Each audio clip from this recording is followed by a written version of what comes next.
Today is the International Day Against Drug Abuse and Illicit Trafficking, and on this occasion, our very own Linda Tamim interviews Mentor Arabia, a prominent international non-government organization working globally to prevent drug abuse. Over to you, Linda. Thank you, Yumna. It is with great pleasure that we welcome Mentor Arabia Communication Director Ahmad Jaber in our studios. Ahmad, could you briefly tell us about your organization and what you guys do? Yeah, Mentor Arabia is a regional NGO which advocates for drug prevention and awareness among Arab children and youth. We're based in Beirut, but we cater to 22 Arab countries. We're part of Mentor International, and we were founded in 2006. Okay. Do we have any statistics that reveal the gravity of the drug problem in Lebanon and in the region? Actually, we don't. Actually, that's one of the biggest obstacles. That's surprising. Yeah, it's one of the biggest obstacles we face in the Arab region, not just us, any other NGO that works in the field of drugs. We don't have official statistics and numbers and figures. We do have slight indicators here and there, but there's not one official study. I don't want to say not one official study, but there isn't like a proper number of studies, let's say, to do to implement a proper program based on those studies. The reasons for that is no proper funding, no proper research has been done before. Maybe some countries consider this as a taboo, so they haven't really ventured into it. So there's so many reasons for that. Okay. Well, let's get to the main point now. Mentor Arabia has been launching a campaign for a week now for the International Day Against Drug Abuse. Yes. And this campaign that you've launched has been on TV. You've launched it through social media as well. So this campaign focuses on prevention at an early age. Could you tell us why it is important to work with very young children? It's very important, actually, and not a lot of people think about that. A lot of people think that only teenagers and young adults actually take drugs or experiment with drugs. What age group are you targeting? In this campaign, we're actually targeting kids as young as 8 years old. So the age bracket we're talking about is 8 to 12. So we're trying to target parents and educators and everybody in the education system, more or less, and the government, non-government as well, and try to tell them that kids as young as that age actually experiment with drugs. And it's that age that's the appropriate age to actually target them and talk to them, because at that age, they start to, if you want, experiment with drugs. They start to know what a cigarette is, what a pill is, and that's when they actually start establishing their character. So if you grab them at that age, then you have a good chance of diverting them from the path of taking drugs or falling into the drug trap, more or less. Okay. How do you train these young children actually to stay away from drugs? We don't actually target the children themselves. It's actually we target the parents. So is there a special program, to deal with? We have so many programs targeting different age groups. For kids at that age, we actually target their parents, and we try to educate the parents and try to give them some hints and tips on how to deal with their children when it comes to drugs.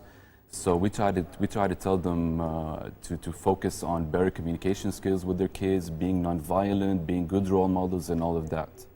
My question here is, do you have any education programs, maybe at schools? Do you train teachers? Do you train? Is there a special part of the curriculum that deals with this issue? We're trying to introduce, if you want, a sort of a program that schools can actually introduce into their curriculum.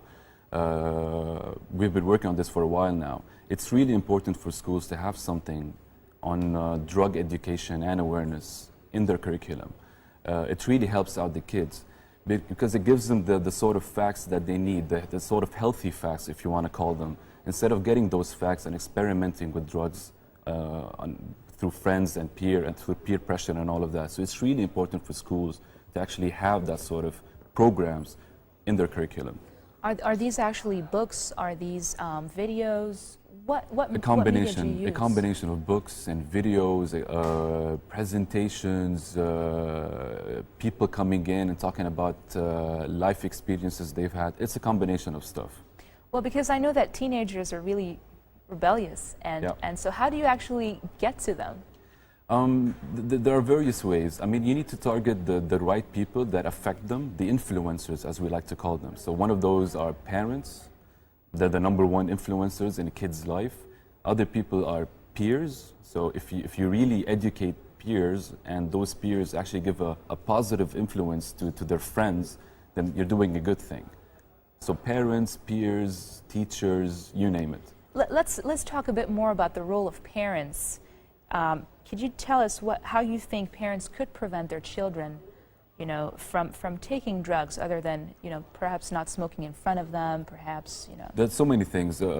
As you probably have seen in the ad that just ran right now on screen, there are several messages we focus on. One of them is being good role models. So as you said, being good role models basically is if you don't smoke in front of your kids, there's a very high chance your kids, when they grow up, they might become non-smokers. I mean, you could have that positive influence on them.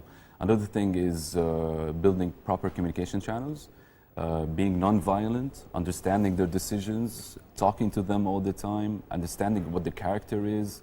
So there's a lot of give and take, but a lot of positive input into their lives, basically, more or less. One major drug that people in Lebanon and in the Middle East take for granted is hookah. Some people call it shisha, nargile. Okay, and I've seen it's really prominent. I've seen many young people smoking hookah in front of their parents, and the parents seem to be totally fine with that. Yes. How do you address this issue? It's a major issue. I don't want to call it a drug. I want to call it a substance, more or less.